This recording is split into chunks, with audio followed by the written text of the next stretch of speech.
Hey guys, good morning.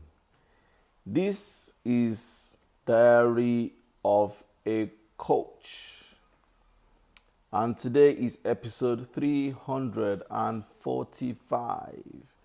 345. 345. It's a warm morning, warm morning. It's a Wednesday morning. This is coming to you live from the federal capital city, Abuja, in Nigeria, which is in West Africa. Thanks to everyone who's been following Diary of a Coach. Thank you so much for choosing to, follow this family and belong to this community of our daily diaries. This is the week of prayer. This week, we'll be focusing on prayer. On Sunday, we talked about protection. On Monday, we talked about wisdom. Yesterday, we talked about associations. Today, we're focusing on you, your health. And today's title is Focus on You. Focus on You. Yes, Idenyi, welcome to Abuja. Welcome to Abuja. Fantastic. Good to know you're in town. Today we're focusing on you. So, in other words, today the prayer focus is your health, your emotional health, your mental health, your bodily health, your physical health. Today is you and me. So, the focus today is on us as individuals. I want to encourage you to remember there is no health without mental health. There is no health without mental health. You may be bodily well, like you don't feel any symptoms in your body that you are sick. You may be vibrant, you may be happy, you may be joyful, you may be this, you may be, you may be all bodily, like you don't have malaria, no typhoid, no headache, no this, no that. But if your mental health is at risk, it's a matter of time, you will go down. Your bodily health would respond. Remember, the body is a robot of the mind. The body is a robot of the mind. It means the body simply follows what's happening in the mind. The body has no prerogative of its own. The body has no mind of its own. The body has no decision to make. The body has no actions to take. The body does nothing outside the mind. So if your mind is messed up, your body will follow suit in time. It's just automatic.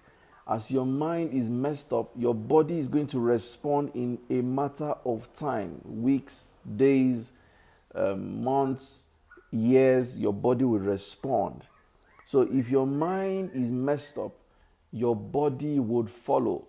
That is why today I'm focusing on your health. I want you to remember the following things. As we are praying for God to give us healing, there's something I learned from my pastor when I was very young. I think I was about 10 years old or so. He was making a prayer. I can never forget that prayer. He said, the human system's cures. The human system's cure. God heals. The human system's cure. God heals. I won't forget that statement. So what that tells me is, at the level of what we do for ourselves, we're trying to cure. But our prayer is for God to heal us. I recognize that there are some things that only God can fix as far as health is concerned. There are just some unseen or unforeseeable circumstances that we can't depend on God to heal us. However, a lot of things that lead to healing is dependent on you curing yourself. A lot of things. A typical example, if you refuse to forgive people, you cannot be cured of mental health problems. Forgiveness is a vehicle. Flexibility is a vehicle to your curing. Accepting your truth is a vehicle for curing. Being vulnerable is a vehicle for curing. You recognizing that I have this limitation and I need help is a vehicle for curing. There are so many sicknesses we attract to ourselves that our prayers will not break through because we are holding on to them.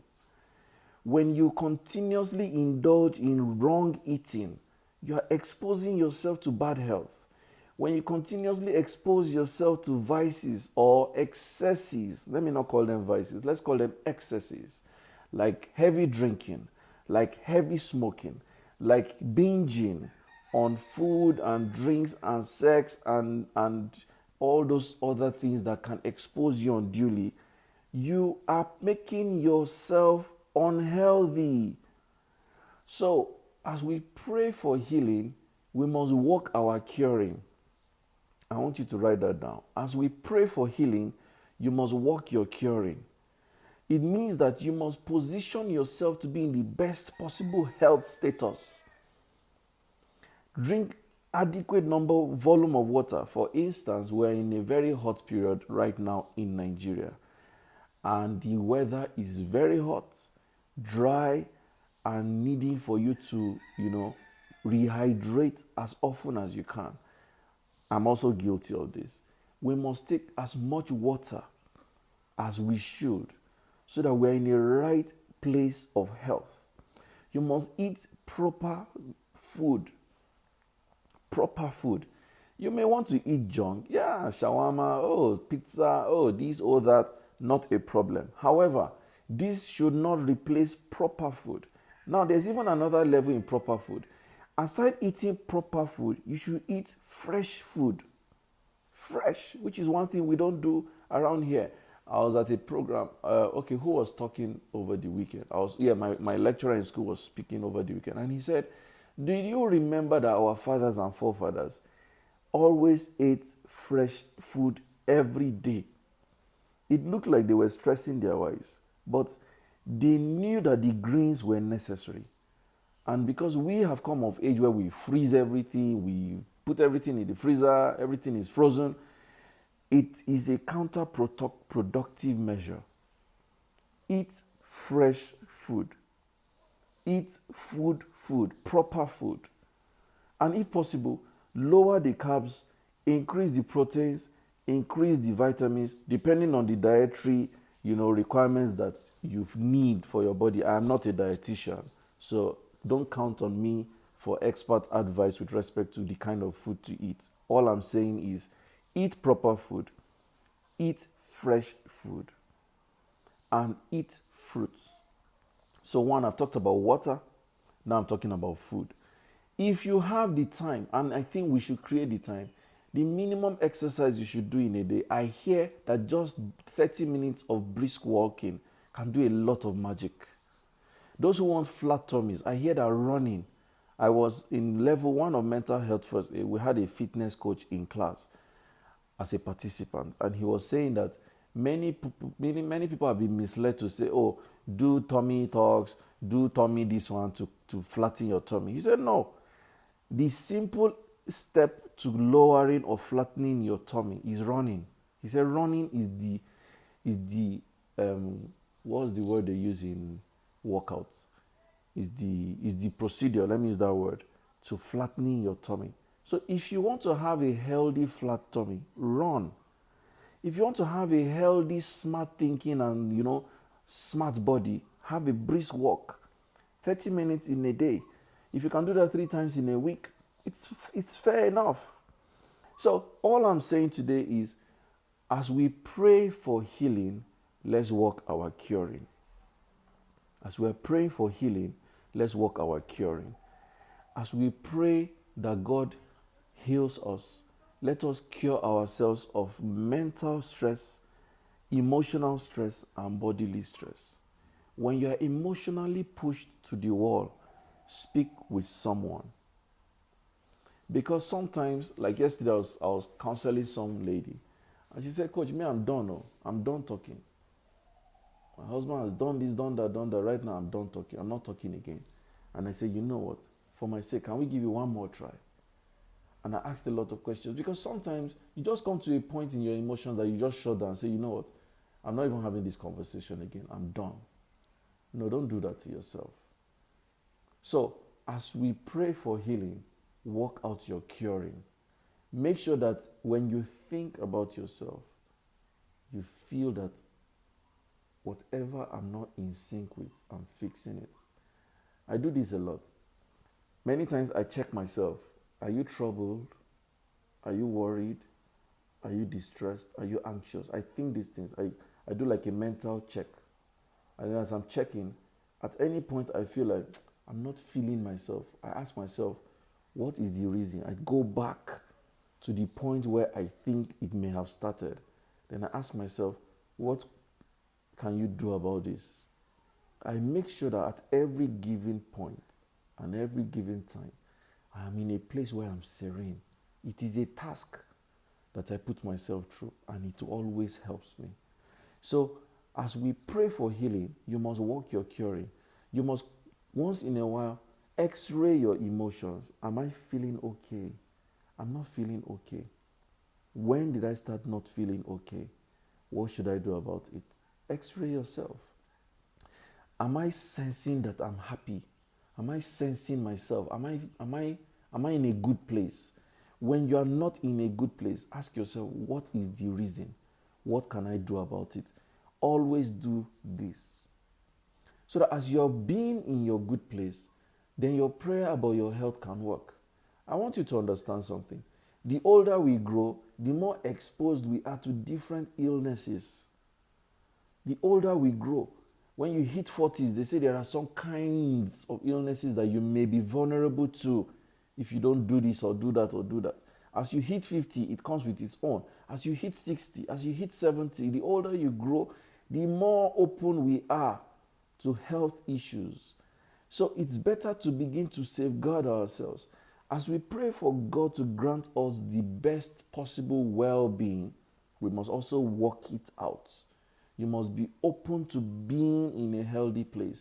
You must be open to being in a place where your health is not threatened. You should encourage yourself to be healthy. So choose yourself. Focus on yourself. A typical example, we are in a season of the COVID-19 coronavirus, and many people are still reckless.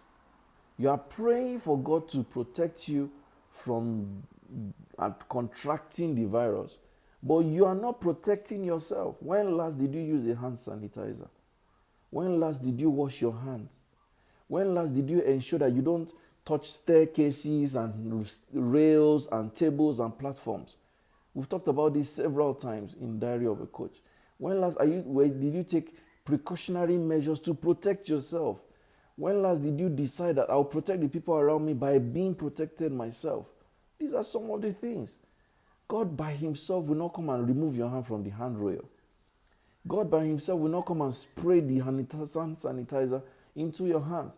God by himself is not going to tell you to refrain from handshakes. So as you are praying for divine protection, you must work your own curing by using common sense, by following simple instructions. This is very important. So I want to admonish that you focus on you. The prayer focus today is you, your healing, your health. And this is very important. So as we pray and say, dear Lord, may I never contract illnesses and diseases that would cause me a lot of losses and pain, and cause pain for my family and friends. Teach me also the discipline to work my curing. Grant me the common sense. Let me have the wisdom, day 2 prayer, the wisdom to know what to do to protect my health. For me, they work hand in hand. As you are faith in it, be working it. As you are faith in it, be working it. As you are faith in it, be working it. So my last line today is, it is God's business to heal us. It is our business to keep ourselves cured. As you are praying for healing, work out your curing. Thank you for watching Diary of a Coach today. This has been episode 345. It is exactly 20 episodes to go before the Facebook Live series of Diary of a Coach would stop. By the time we hit 365, which is 20 episodes to go, we would not have Diary of a Coach on Facebook Live anymore. Rather, it's going to evolve into its own app.